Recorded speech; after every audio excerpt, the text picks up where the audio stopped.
Go to 21.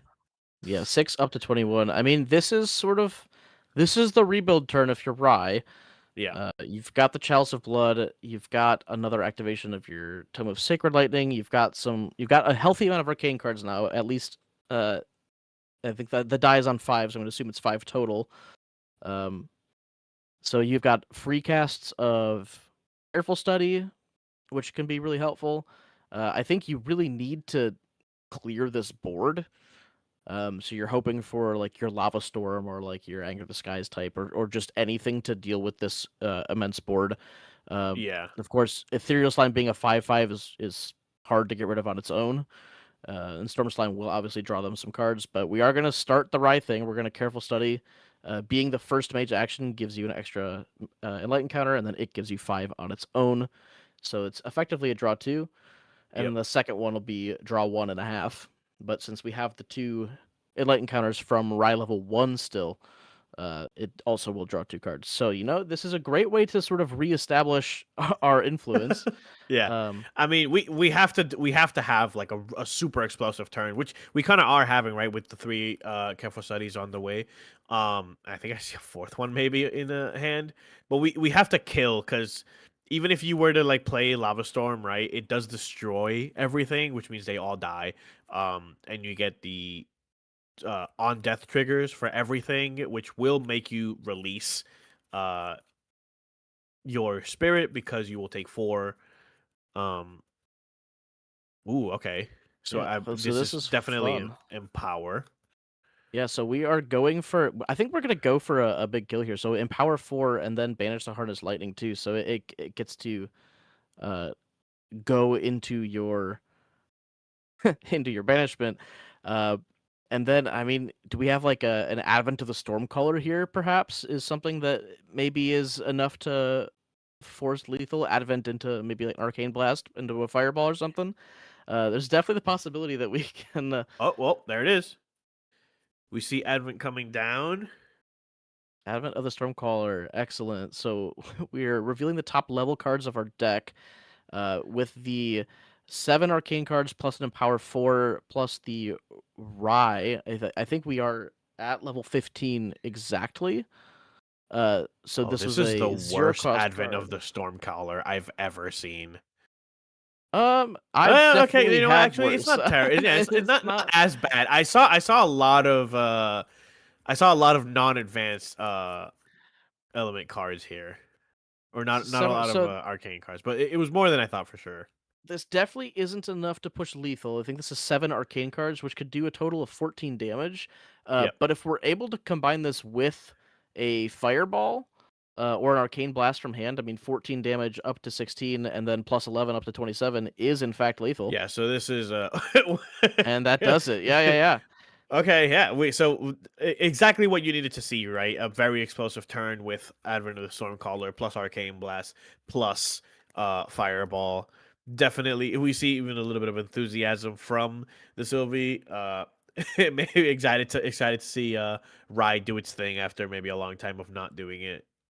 Yeah, I mean, and that's sort of what we were saying earlier, right? It's like Rye is at a disadvantage, but it only takes like 1 or 2 turns to actually like get back to playing the game and pulling off these combos. And so, I mean, excellent sort of like sequencing of cards from Joel in that turn. I think the inclusion of Harness Lighting is very interesting. Yeah. Sort of that Empower 4 that banishes itself. It's really a nice way to push the extra levels that you need to activate those expensive cards like Advent. Yeah, definitely. I mean, this is definitely one of those things where like not seeing dungeon guide on the turn that Sylvie needed it was definitely a huge breathing, huge amount of breathing room for Rye, right? Just enough that he needed. I think we're definitely like singing a different tune if we see dungeon guide sort of, I guess on curve, we would say. If we see it as soon as we get to level up, we draw our 2 cards, we dungeon guide to 3, and then we get to do our big slime stuff. And that's exactly what you want to see if you're Rye, right? You need a little bit of breathing room to do your stuff. Yeah, absolutely. Yeah, the only like slightly awkward thing about Harness Lightning, like it's very good. The Empower 4 is great. Is that Stormseer does specifically say arcane mage spells Yeah. or arcane element spells, and so because it's actually a mage tamer skill specifically for the point of being able to target Siryu with it, Mhm. it does not count as +1 for your Stormseer level, but the Empower 4 still quite strong. Yeah, definitely. So. The Empower 4, I feel like makes up for it for sure. It's also a super super cheap card, as well.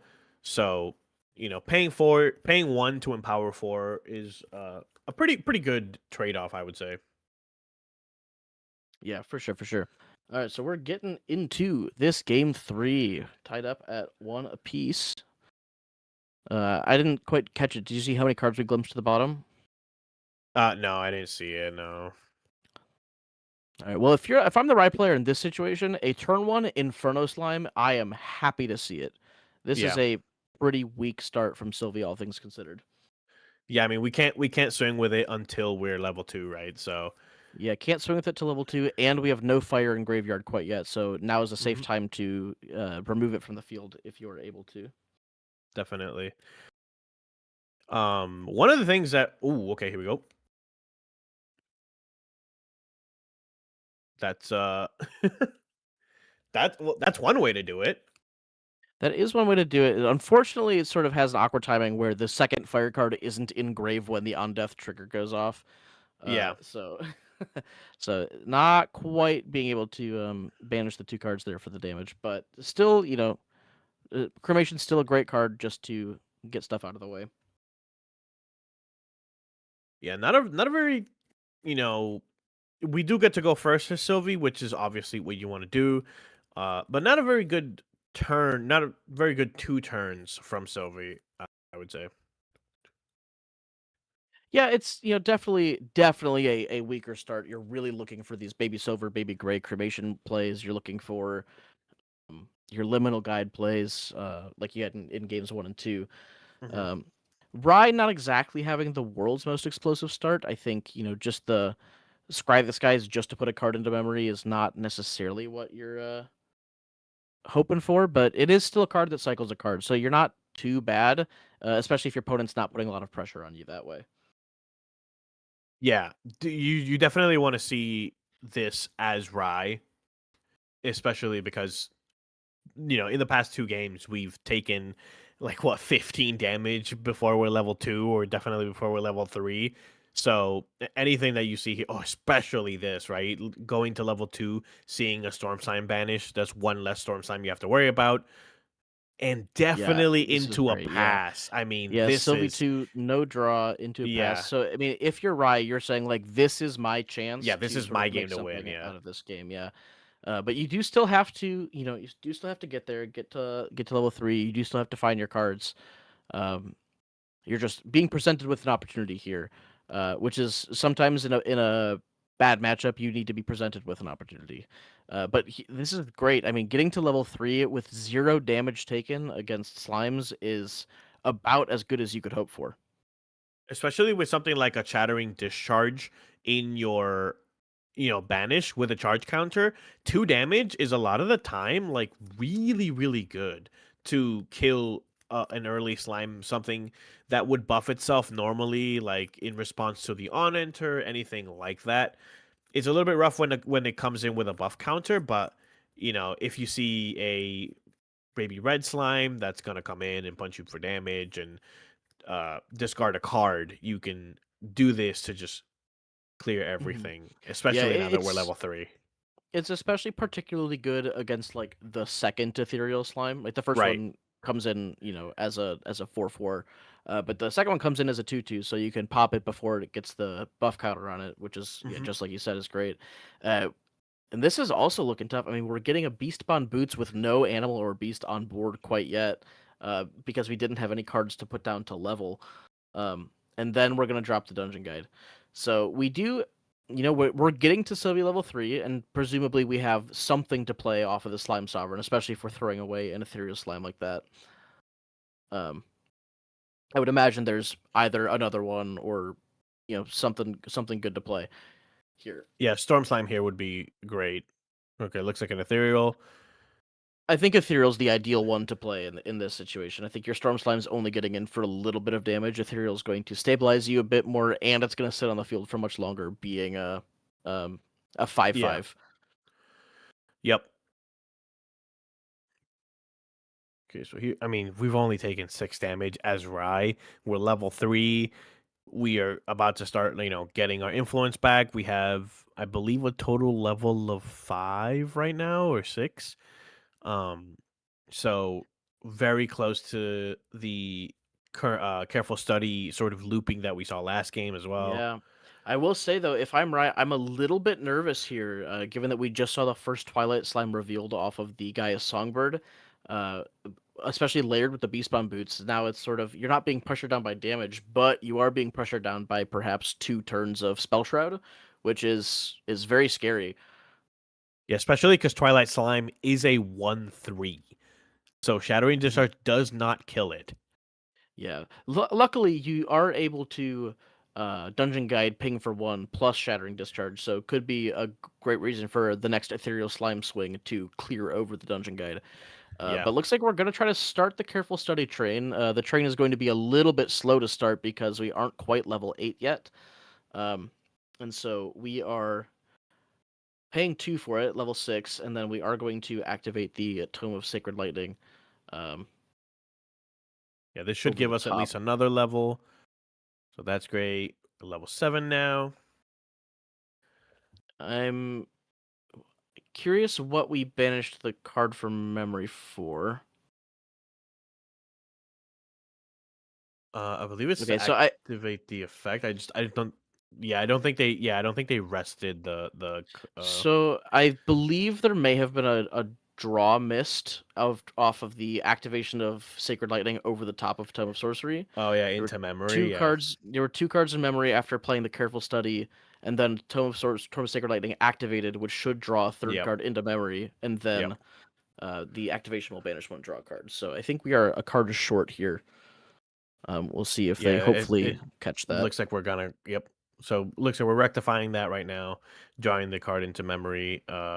Our opponent is granting us that. Yeah, sometimes these decks like Rai are a lot of actions that happen all. You have to do a lot of things in the right order, and it's very tricky, especially in an event that's this long. So it's good to just keep in mind, play through your turns, slow enough to the point where you don't jump over steps like that, because a 1 card can make a really big difference in the long run. No, definitely. Okay. So we have 2 Enlightenment. I believe this is just a random die here on the board, or maybe not. So 2 light encounters seems correct to me if you got +6 for the Careful Study and then drew 2 cards off of it. 2 from the Rai level 1 that we've had the entire game. So I think we are all clear. Everything is back to normal, and we're able to progress. Luckily, the great thing about Tome of Sacred Lightning is it's really, really helpful at filtering some of these less useful arcane cards into your banish pile, so that you can get your plus levels for Stormseer. Yeah. Because all of a sudden we are now at level 7, so the next Careful Study is going to cost a little bit less. We are going to chip in for 1. I think if I'm Ezene here in this board state, I am going to remove that Dungeon Guide either via... I suppose next turn, if you play the Twilight Slime, you could attack 1 with Songbird, 1 with Dungeon Guide, 1 with Twilight, and clear it that way. Oh, okay. This is really good, actually. Stave off 3 damage. This is notably intercept and not taunt, so we can still clear the Dungeon Guide. And it doesn't have any power, so we don't. We can't clear something like an Ethereal Slime on the way back. Like you said, though, I think definitely smart to play the card and then kill the Dungeon Guide, so that we can at least guarantee that it lives until you use a card to kill it specifically. So we'll banish the horn here. We get essentially a free slime. because A it costs free 3. beast, Here's and an it is going to be that ethereal. Twilight. So Twilight Slime. Ooh, and we're going to double Oh Twilight. no! And this is very, very good. Basically, the one Twilight gives your champion and other slime spell shroud. The second Twilight gives your first Twilight spell shroud, and the Yep. first Twilight gives the second Twilight spell shroud. So it creates a little bit of a wall here. Yeah, it's a bit of a loop.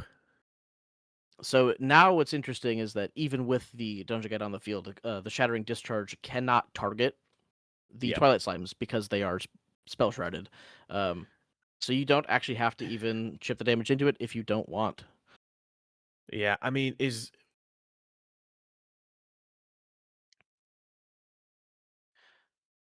okay, so it looks like Shattering can only do damage to the champion. Our mistake here. Is there That wouldn't anything have we can mattered do anyways. against this board state? So we need to ping off one of the Twilight Slimes with something like a Raziel, a 2/2 plus the Dungeon Guide to get 3 damage into one of the Twilight Slimes, and then use like a Voltaic Sphere or something like that to deal the damage into the other Twilight Slime. So it's gonna be quite an uphill battle to actually clear off both of those. But or alternatively, if we have the one lava storm, now would be a fantastic time to blow up the whole board. Yeah, that's definitely smart. I was thinking if there was a way to like if destroy all allies means that like you target everything, but I don't think that's actually how that works. Yeah. Alternatively, interestingly enough, Advent of the Stormcaller gets around Spell Shroud because it is a choose effect, not a target effect. So if you do hit the craziest Advent of the Stormcaller of all time, uh, you would be able to chip through. But it does look like we're getting an imbued Raziel here, which is excellent. This is step 1. I had my numbers wrong. I thought Raziel was a 2/2, so it being a 1/3 means you still need to find a little bit more damage to to clear off these Twilight Slimes. That third health being like unbelievably annoying to get Yeah, over. it's just one of the like sort of premier stat lines here. 2 3 for 3. Yeah, what 1/3 being somehow the Right, yeah. hardest thing to get over, but Yeah. I mean, we see how long never quite dungeon got guides there. like stay on the board a lot of the time, right? Yeah, so we do. I mean, we need another ally to play here. There's really there's no there's no other way about it. We need to be able to chip for the third damage or to play um Lava Storm. I mean, perhaps a card like Advent, even if you hit a pretty low-powered Advent, you can still ping the Twilight Slimes that way. So you Yeah. could ping 2 into both Twilight Slimes and attack 1 into each of them. But Advent here is still going to be fairly expensive. Only 7 arcane cards total in banners, so it's going to be 5 cost to activate the Advent. But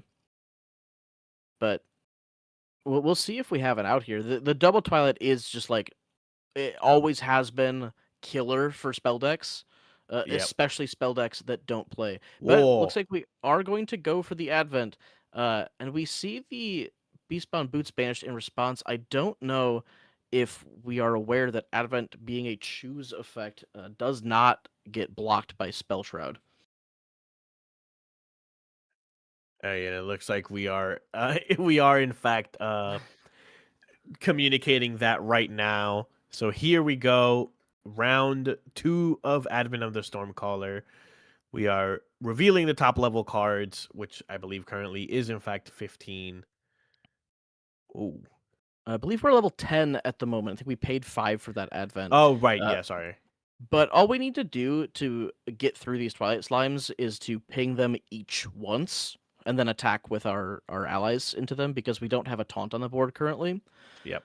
So if we ping Twilight for 2, ping the other Twilight for 2, and then attack with Raziel, attack with Dungeon Guide, we'll clear both of the Slimes. And then you could put the other 2 damage either at Champion or at a Songbird, perhaps. Looks like we did go 2 to Champion. So I'm going to presume that the other 2 are going to be... Oh, it looks like we went full 2 into one of the Slimes. Yeah, that's what it's looking like to me as well, yeah. Which this works as well. I think, I mean, this removes Spell Shroud from the Slime. So the other slime can be targeted down by, say, a voltaic sphere or a fireball or something like that. Ignite the soul plus 2 attacks would maybe be good into it. Yeah, we do also have a I think we are maybe clarifying whether or not we put 4 into one slime or 2 into each. I think it was looked like it was meant to be 2 into each Twilight. okay, yeah. I think it's exactly what you Yep. So 2 into each, then swing 1/1, clear both of them, 2 on the champion. Yeah, I and that mean, was this is about the looking best you could exactly ask like for. what Rye wants, right? Yeah, I think if you're right, and you know what, all things considered, having a advent that was that weak, right, only 3 cards banished anyways, I think it's the best time to have an advent that is not very good, because Yeah, yeah, it was definitely. just good enough. But like if in that last game, if you're pushing for lethal and you had an advent where you only found 3 arcane cards, you would not have been very happy at all. So I think the perfect time to have a bad advent, and we're going to top it all off with the last card in hand being that Resolute Stand to activate for free. Yeah, Um, definitely. It looks like we're just passing 2 as well.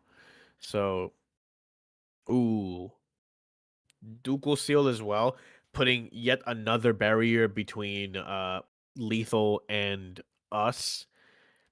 I think this has gotten definitely to a point where Rye can just kind of do what he wants, right? yeah, I think Rye has been able to buy a few turns here, and part of this was that there wasn't a lot of early pressure. That Voltaic Sphere hitting the graveyard is a great little piece of um, utility from the Creative Shock. You get to banish it to discount an arcane card. We're gonna careful study for free, and then we're gonna get all of our counters. So we're gonna start drawing cards. I think we maybe don't have quite enough cards in hand to go for a lethal push this turn, but that Ducal Seal I think is doing a lot of work in making sure that we're safe for another turn. Plus, we have to deal with a Beastbound Boots and what I think, if you're Joel, you would presume is a Covenant of Thorns under the Quicksilver Grail. Definitely. So a few pieces of interaction to get through here, but all in all, I think the amount of turns that are being bought here is exactly what Rye needs to survive this endgame. Yep, definitely. And we still have not to discount the 2 damage per turn that is coming in from these two from these two allies on Joel's board.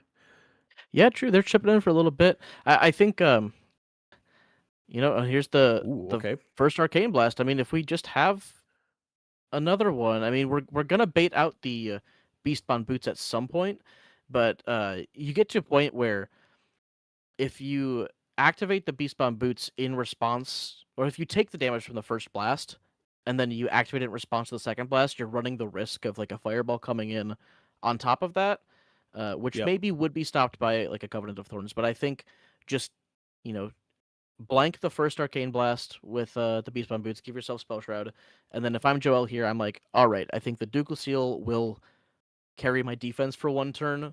So I think I'm pretty happy with baiting that first piece of interaction, and um, I think you probably just pass turn from here.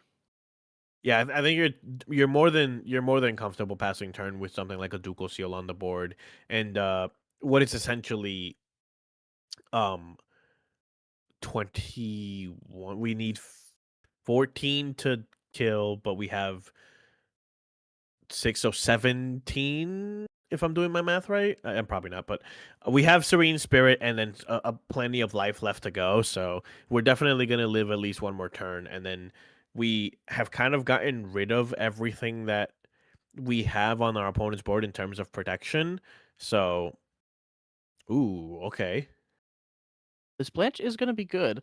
A nice extra layer, but it does have to be coupled with removing the allies from the field. Mhm. I think you cannot let these allies come in because they will just remove the Blanche immediately. So the Ducal Seal is going to do a good amount of work in forcing them to attack um, as many times as they can to clear off this 1/3 and 1/3, both of them. Yeah, and here comes the Ducal Seal, and looks like we're banishing cards to activate our Gaia's Blessing here. Which makes sense, but we are not going to flip Okay, over that's an animal or beast. not a very good card to see off of the Gaia's Blessing. Yeah, I don't So I think think there's much we can do here as Sylvie. it's a pretty tough decision. I mean, so you absolutely have to clear these allies if you are hoping that this Blanche will do any work. And we're gonna drop a Storm Slime, which Oof. is going to get Spell Shield Arcaned, which is going to net a billion cards. Yeah, this is on Joel's so side. many. Yeah, Looks there's like 10 coming in for 10. total 10 enlightenment counters. enlightenment counters. Spell Shield Arcane, just such a powerful card. Being able to stave off damage and then also draw you that many cards. It's really good against these tall damage decks. So 10 damage blocked equals 3 cards, which I think at this point we are looking at a Blanche and what is probably a Covenant of Thorns, and that may be it. So Covenant of Thorns could be played around by having a Lava Storm, something that can blow up all the allies. Yep. Blanche can, of course, be handled a similar way, or just by attacking it with the Raziel and the Dungeon Guide. I'm not sure if Esene actually has any cards in hand left, or if there's just the 2 cards in memory. I think it's I'm not just sure the 2 if cards in memory, yeah. Yeah, so I think we might just be playing around whatever's on the board. In which case, I mean, this Creative Shot can deal with the Blanche as well if you discard a fire card. It looks like we will pitch a Cremation Ritual, not useful anymore. Oh, it looks like we're going at face with the Cremation Ritual. Oh no. Okay, it is going. Okay, I think it maybe said 2 damage at you before realizing that the Blanche was still on the board. Yeah. But yeah, the 2 damage is going to rightfully be clearing off that Blanche. We are going to put this first blast at Sylvie to see what the interaction is here. Yeah, I mean, I think there's so many. We see a fireball in hand, like have to get the Covenant of Thorns here. Yep, so we will go ahead, rip that Quicksilver, go. flip the Covenant, so this blast will just kill whatever ally it is linked to. Now you probably target your own Storm Slime here just to get the on death draw. I would think so. I think there's like nothing really else. Like everything else would just like die, right?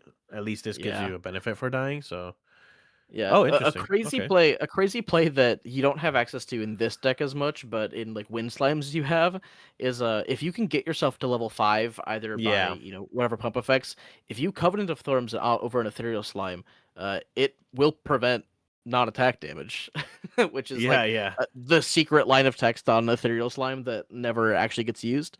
And so, fortunately for Joel here, that Ethereal Slime is not being immune to non-attack damage, but it could have been a cheeky play had we had level counters, but I think we were just going to send in a bunch of damage otherwise. Looks like we're going for an old-fashioned Arcane Disposition, so Joel is saying, I am going to win the game this turn, or I will lose the game next turn, I think. Yeah. Disposition is one of those cards where at the beginning of your end phase, you will discard your hand. So unless you play every card or you end your turn with a card like Peaceful Reunion, you are not you are not interacting at all. Yeah. But all we need to do is find some amount of damage. Okay, here's another one. This is wild. If only we had a reckless conversion to combo. Don't do that. Don't do that. Okay, so here's your Arcane Blast. Arcane Blast. Putting Sylvie to 18, followed by a Fireball. Yep. Putting Sylvie to well over lethal. This is the most excited I've seen anyone to lose the game, honestly. Yeah, well, when Rye pops off, it's very exciting. And we do have Joel taking that 4-0, which is, I mean, with Serene Fire Rye, I mean, this is sort of exactly what I was hoping for from RDOs, giving really cool support to some of these older advanced decks. You saw in that game, you saw a lot of the power of Raziel, specifically the Archangel, very strong, as well as just, I mean, some of the new cards, like Rye's got a lot of gas now, doesn't he? Yeah, I mean, honestly, like this is exactly the kind of meta where Rye would thrive, right? Really, any level 3 deck. We saw how good Jin has gotten with all his support. Obviously, uh, Merlin, always good, but like also got a little bit of support as well. This is exactly really what you want to see if you're weaves and you're looking at like how people are playing your game now, especially after you already said like we want people to play level 3. I think you're pretty happy with the amount of level 3 decks going around right now because it seems like everyone's having a really good time playing level 3 decks, especially with all these new angel cards that help you do so. Yeah, for sure. And I mean, like, it's just such a testament to some of the availability in deck building, just the things that you can do now with the card pool that you couldn't have done before, the ways that you can play around potential counterplay. I think just like the depth of the game and the skill expression available has really multiplied with RDO coming out, and you've got so many new decks and so many people who are happy to bring out their favorite decks and give them another go. I think that was an excellent showing for Fire Rye, and an excellent showing if you're a Rye believer or supporter. Yeah. Yeah, I mean, there's been so many cards. Definitely, even something like a Lava Storm there would have put you in such a good spot, just killing your entire enemy's board, right? That's something that you really want to get over if you're Rye. I mean, yeah, so many good games this today. So many cool rounds, so many cool decks. Um, we saw so many cool interactions, like Jin bringing out the tome. Uh, to give to like just prolong the game endlessly. We saw recover 29, recover 23, right? We saw how strong the fire slime cards are, especially with Baby Gray being back. We saw Win Nico as well, the sort of expeditious opening Snow White stuff. So a lot of cool stuff. The meta's shipping up to be pretty in depth, like you said, pretty deep. It's still definitely a lot to like learn and observe and For sure, yeah. develop. But it's definitely gonna leaning in an interesting way for people to deck build into what they think is gonna be really strong. Yeah, 100%. Well, that is all the rounds that we have for this event. Congratulations to Joel and anyone else who went 4-0. Very impressive showing. And I mean, thank you so much for casting with me. Thank you to Terry, who was on earlier. I will shamelessly plug if you are not already subscribed. Obviously, subscriptions help the channel grow. Um, our good old producer Once in Love does a lot of very very very good work, and so please subscribe if you aren't. If you want to play in these events and you are not already in the Discord, there is a link to the TCG NA Online League Discord in the description. So you can join. The events are every Thursday, just about, and TCG has done a great job of adding additional events to weekends and adding other prize pools and stuff just to get people playing the game. So if you are someone who wants to play the game a lot more, getting into it, bunch of friendly people here in the server who are happy to play games all the time. I think the people here love GA. Yeah, definitely. I mean, I love GA. I love playing GA. I love casting GA. I love talking about GA with my friends or anything like that. Don't forget, everyone, we have the TCG NA Regional on this Saturday and the Europe Cake Regional also on this channel on Sunday at 1 a.m. Pacific, which is a little bit of a cursed time. But if you are in Europe, make sure to go for that. I'll do a little bit of a shameless plug. This Saturday is also Massachusetts Regional. So if you are in Massachusetts, make sure to show up if you want to. That'd be greatly supported. Like Theo said, like, subscribe, um, do all the stuff that will support this channel. It takes a lot of work to get this content out to you guys, so we greatly appreciate it. And that's gonna be it for me. Theo, you got anything else? I got nothing else. Take care, everybody. Thank you so much for hanging out. Congratulations to all of our players. I'm hearing the other potential 4-0 has not finished yet, but it is the Fire Gen that we saw at 3-0 and Genbu as well. So a good variety of decks on the brink of 4-0. But I think that's all for us today. So thank you so much for hanging out. Thank you for spending your night with us, and appreciate you guys. See you next time. You can leave now. I'll let you go.